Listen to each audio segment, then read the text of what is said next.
This is our cold water pressure in the kitchen. This is where I fill up water for storage. Those are the things we have to fill up to flush the toilets. So you can see the sediment from the data center. Wow, and that's just from the water coming out of your faucet? Yeah, and this is what's in all the pipes. Just the well itself is probably $20,000, and that's not counting any of the All faucets. the replacement of the fixtures and faucets and toilets and the lines that come underneath the house. It's overwhelming because you really feel like you are up against this huge wall that you can't penetrate. There's nothing that you can do, and they don't care. I'm here in Mansfield, Georgia, driving by Meta's new 2 million square foot data center facility. Facilities like this are being used to power things like ChatGPT and other AI tools that are becoming integrated into our daily life. Data centers, going to be a very hot item. This entire supercomputer is built to power Grok. We see data centers as the most exciting asset class. Meta is building a 2 gigawatt plus data center that is so large it would cover a significant part of Manhattan. But data centers come with big costs. From light and noise pollution to the environmental impacts, to the potential rising costs of energy bills. These facilities put extraordinary demand on the power grid and require entirely new infrastructure. Oh my God. They should be responsible for that, not us. Search the internet for profits that Meta has made, Amazon, Microsoft. They can afford to pay for their own generation. We came to Georgia to ask two questions. What's the true cost of the AI revolution, and who should be paying for it? Your house is here, and the data center's right there. It's less than 400 yards. Beverly and Jeff Morris bought their home an hour's drive from downtown Atlanta in 2016, but their roots in the community run much deeper. Being in the country has always just been my peace and my therapy. When we found this place, we decided that this was it. It was perfect. I was actually raised probably 5 miles from here. It felt like coming home. The data center that's now the Morris' next door neighbor happens to be owned by Meta, the company you know for Facebook and Instagram, but has also been breaking into artificial intelligence. They started construction on this data center campus in 2018. Definitely changed everything. They destroyed the environment, taking down all the trees across the road. Beautiful pines, beautiful forest. The light pollution is... We don't have to have a night light in the house. You can walk around the house at night and see everything. It's that bright. This is a video of the dust from Facebook where the construction was. What it looks like right now. Out my front door. The wind blowing in all of this stuff from across the construction, across the road. This is all from Meta. Yeah, I was standing on my front porch. I think eventually that affected our well water. We're on a well here, and we started having issues with our well in 2018. I have to replace the hot water heater. I've replaced 2 washing machines and a dishwasher because of the sediment that's coming in.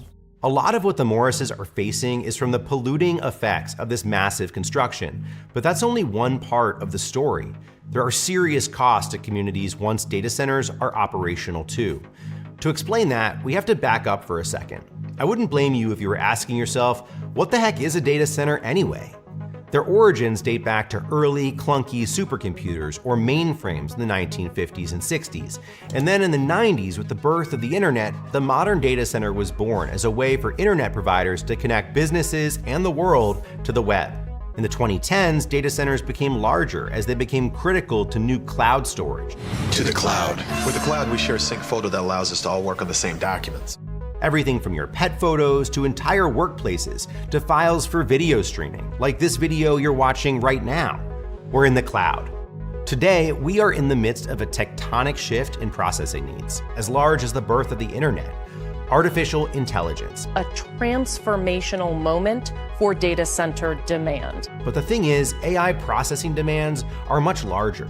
One report showed that a Google search using a ChatGPT-like AI feature used 30 times as much power as a normal Google search. In the next 3 years, data center use of electricity is expected to double or even triple. And the state of Georgia has the fastest data center growth in the entire country. The two biggest reasons data centers come to Georgia are that electricity rates for industrials, which is the class that they're in, are 42% below the national average. And the second biggest one are data center tax breaks. They received over $180 million in tax breaks last year. The week we were in Georgia, a showdown was happening at the state capitol over 2 bills tied to data centers. Senator Hufstedler had proposed 2 different bills, and one of them was SB 34, which was the data centers bill, to move the burden of the operational costs of data centers from ratepayers to the data centers themselves. And what is SB 94? That is the Consumer Utility Council, a legal advocate for ratepayers and small businesses. Bills like these are the result of mounting residential anger and the work of dedicated advocates across the state, like Diana Dietz, who lives 50 miles away from the Capitol in Fayette County. This is a huge industrial project plopped in a residential area. This was the original plan, 122 acres. And then the Development Authority got involved. In 2022, officials in Fayette County voted to annex and rezone an additional 412 acres for a data center campus.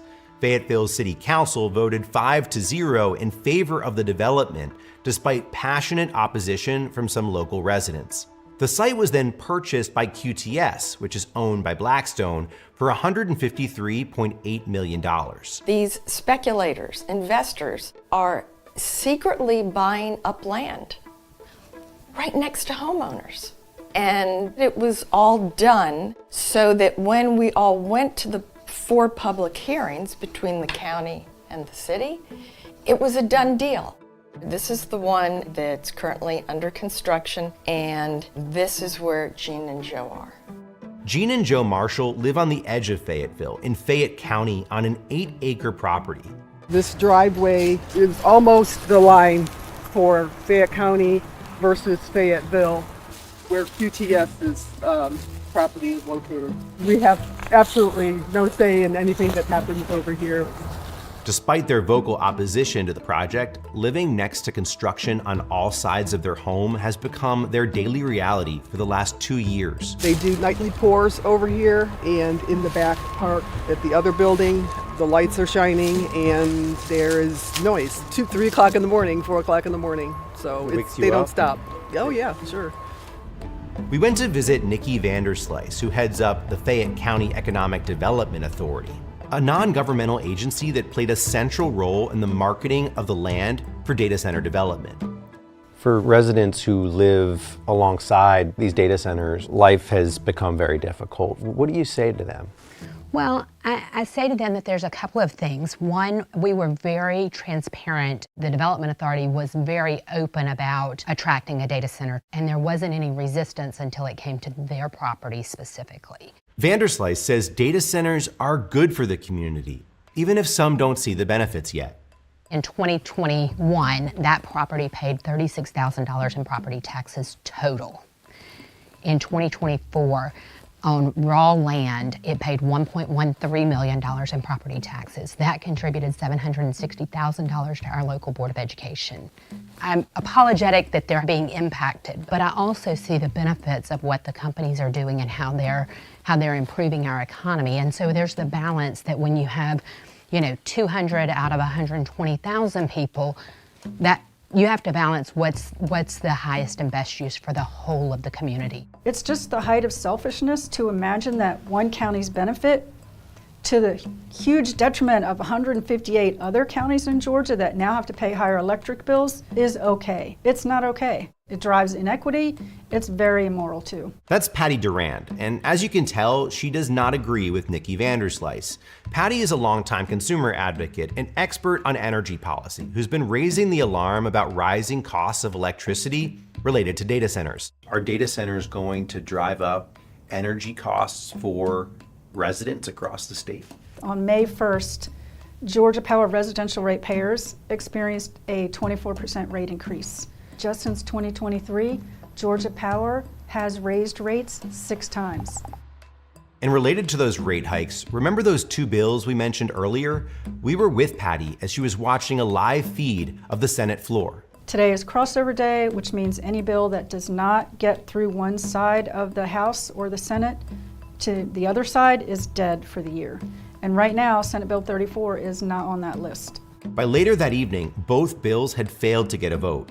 As disappointed and angry as Patty was, she wasn't too surprised. Georgia legislators are getting soaked with money from Georgia Power. Is that a conflict of interest? Absolutely. It is clearly corrupting. This is the highest paid utility CEOs in the country. Why is the poorest region of the country paying the most to our CEOs? $23 million, $33 million. It's ridiculous how much money they make. Our time in Georgia is crucial to understanding what's happening all across the country because the growth of data centers is not slowing down anytime soon. And tech billionaires have already been complaining about the amount of red tape involved in powering this growth. Getting energy permitted is like a very heavily regulated government function. And if you're talking about building large new power plants or large build outs, that is just a heavily regulated thing. The regulatory body in question is the Federal Energy Regulatory Commission, also known as FERC, an independent and historically nonpartisan agency that regulates interstate transmission of electricity, natural gas, and oil. But just last month, President Trump signed an executive order placing FERC under White House control. And he's been boasting about his ability to fast-track new projects. We're going to get very rapid approvals in the United States. Like with the AI plans, under emergency declaration, I can get the approvals done myself without having to go through years of waiting. With this alliance between the federal government, Silicon Valley, and utility monopolies, who's looking out for regular Americans like the Morrises?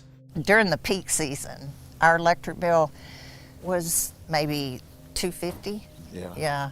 And now it's probably $400. Your electricity bill has doubled. Wow. It's been a struggle. Every month it's a struggle. Jeff would like to retire, but he keeps working because we have to pay our bills. Do you think that people should have to pay more because of data centers? No, absolutely not. They should pay for that difference. It's hard enough for a regular person to pay their electric bill as it is. I don't think that's right at all. We reached out to the big tech companies, including Meta and QTS, asking for an interview and a tour of their facilities, but both declined to participate in the story. Duran says despite the bill's failure, the fight will go on. A number of other states have similar bills up for debate right now. The reason I think other states should pass it, whether we do or not, is that data centers could possibly come to their state next. There needs to be legislation to protect them because by all accounts, data center growth is going to be very fast. Before you go, please support our work by liking this video and subscribing to our channel. We're always looking to tell more stories like this one, unpacking economic systems that impact all of our daily lives. What other issues do you want to see us cover? Sound off in the comments, and again, don't forget to like and subscribe.